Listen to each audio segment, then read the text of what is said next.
Hi friends, எல்லாருக்கும் வணக்கம். இன்றைக்கி நம்ம வீடியோவில் பார்த்தீங்கன்னா கொழுக்கட்டை தாங்க பண்ண போகிறோம். அதுவும் கருப்பட்டி வச்சுட்டு பூர்ண கொழுக்கட்டை செய்ய போகிறோம். மேலே இருக்கிற லேயர் பார்த்திங்கன்னா காஞ்சி போகாமல் நல்ல மிருதுவாக இருக்கிற மாதிரி கொழுக்கட்டை செய்யலாம். ஸ்டவ்வில் ஒரு பாத்திரம் வச்சுக்கலாங்க. இதில் 3/4 கப் அளவுக்கு கருப்பட்டி சேர்த்துக்கலாம். சேர்த்துட்டு இதோட 1/2 கப் அளவுக்கு தண்ணி சேர்த்துட்டு நல்லா மிக்ஸ் பண்ணி விட்டுக்கலாம். வெல்லம் பார்த்திங்கன்னா ஓரளவுக்கு இந்த மாதிரி கரைஞ்சால் போதும், பாகுபதம் தேவையில்லை. ஸ்டவ் ஆஃப் பண்ணிவிட்டு அது ஒரு பக்கமாக வச்சிடலாங்க. இப்போ ஒரு கடாய் வச்சுக்கலாம். இதில் 1 கப் அளவுக்கு தேங்காய் சேர்த்துக்கலாம், திருகின தேங்காய். இதோட கொஞ்சமாக நெய் விட்டு தேங்காவை வறுத்து எடுத்துக்கலாம். லைட்டாக வறுத்தா போதும். இதோட கரைஞ்ச கருப்பட்டியை ஊற்றிக்கலாம்.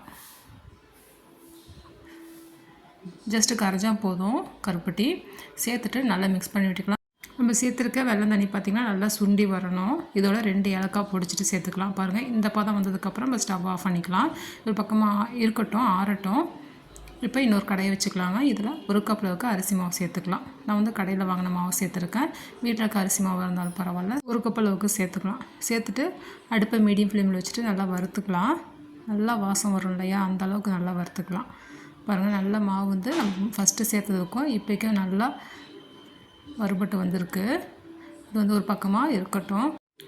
மாவு ஒரு தட்டில் மாற்றிக்கலாங்க. இப்போ அதே கடாயில் 1/2 கப் அளவுக்கு தண்ணி சேர்த்துக்கலாம். கொஞ்சமாக உப்பு சேர்த்துட்டு கொஞ்சமாக ஒரு 1/4 ஸ்பூன் அளவுக்கு நெய் சேர்த்துக்கலாம். தண்ணி பார்த்திங்கன்னா நல்லா கொதிஞ்சு வரணும். தண்ணி கொதிக்கிறதுக்குள்ளே கப்பில் 2 ஸ்பூன் அளவுக்கு மைதா சேர்த்துக்கலாம். மைதா வந்து எதுக்கு நம்ம சேர்க்குறோம்னா, கொஞ்சமாக தண்ணி விட்டு கரைச்சிட்டு நல்லா அந்த சூடான தண்ணியில் நம்ம மிக்ஸ் பண்ணிவிட்டு நம்ம மாவு வந்து ரெடி பண்ணும் போது கொழுக்கட்டை பார்த்திங்கன்னா நல்லா சாஃப்டாக இருக்கும், விரிசலும் இல்லாமல் இருக்கும். அதுக்காக தான் நம்ம மைதா வந்து இந்த மாதிரி கரைச்சிட்டு நம்ம சேர்க்குறோம். கொஞ்சமாக ஒரு 2 ஸ்பூன் அளவுக்கு நம்ம கரைச்சிட்டு சேர்த்தா போதும். சேர்த்துட்டு இதோட நம்ம வறுத்து வச்சுருக்க அரிசி மாவையும் சேர்த்துக்கலாம். சேர்த்துட்டு நல்லா மிக்ஸ் பண்ணி விட்டுக்கலாம். அடுப்பை வந்துட்டு ஃபுல்லாக சிம்மில் வச்சுட்டு மிக்ஸ் பண்ணிக்கலாம். நல்லா மிக்ஸ் பண்ணதுக்கப்புறம் நம்ம ஸ்டவ் ஆஃப் பண்ணிடணும். பாருங்கள், இந்த அளவுக்கு நல்லா மிக்ஸ் பண்ணிவிட்டு நம்ம ஸ்டவ் ஆஃப் பண்ணிவிட்டு ஒரு மூடி போட்டு வச்சிடலாம். கை வச்சு நம்மளால் பிசைய முடியாது. ஒரு மூடி போட்டு ஒரு 10 நிமிஷம் வச்சுட்டு அதுக்கப்புறம் கொஞ்சமாக எண்ணெய் தொட்டுட்டு இந்த மாதிரி மாவு வந்து ஒரு சப்பாத்தி மாவு பார்த்துக்கு நல்லா சாஃப்டாக பிசைஞ்சிக்கலாம். பிசைஞ்சிட்டு இதில் வந்து கொஞ்சமாக மாவு எடுத்துக்கலாம். எடுத்துகிட்டு இந்த மாதிரி நம்ம கையிலே தட்டிட்டு இந்த மாதிரி ஒரு இலையில் இல்லைன்னா இந்த மாதிரி பேப்பரில் வச்சு தட்டிட்டு இந்த மாதிரி நம்ம உள்ளே பூரணம் வச்சுட்டு இந்த மாதிரி ரெடி பண்ணிக்கலாம். அப்படி இல்லைனா வீட்டில் உங்களுக்கு அச்சு இருந்தாலும் நம்ம உள்ளே வச்சுக்கலாம். உள்ளே வச்சுட்டு இந்த மாதிரி மாவு உள்ளே வச்சுட்டு பூரணம் வச்சுக்கலாம். ரொம்ப ஈஸியாக பண்ணிடலாம். கொஞ்சம் கூட விரிசல் இருக்காதுங்க நீங்கள் இந்த மாதிரி மாவு ரெடி பண்ணும் போது. இந்த மாதிரி சைடில் மாவு அரிசி மாவு வச்சுட்டு உள்ளார வந்து பூரணம் வச்சுக்கலாம். பூரணம் வச்சுட்டு மேலேயும் கொஞ்சமாக மாவு எடுத்து வச்சுட்டு க்ளோஸ் பண்ணிவிட்டு நம்ம எடுத்தோம்னா நல்லா சூப்பராக இருக்கும் கொழுக்கட்டை பார்க்குறதுக்கு.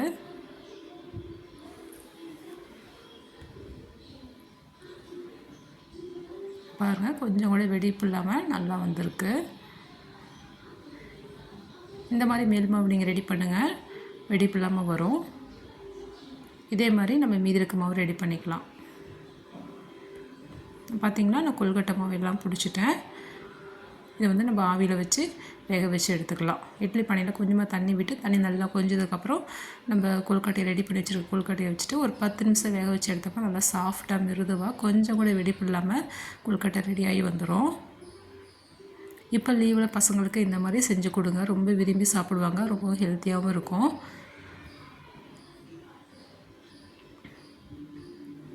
ஓகே ஃப்ரெண்ட்ஸ், இந்த ரெசிபி பிடிச்சிருந்தால் லைக் பண்ணி ஷேர் பண்ணுங்கள். நம்மளோட வீடியோ புதுசாக பார்க்குறீங்கன்னா கண்டிப்பாக சப்ஸ்கிரைப் பண்ணுங்கள் ஃப்ரெண்ட்ஸ். தேங்க்யூ.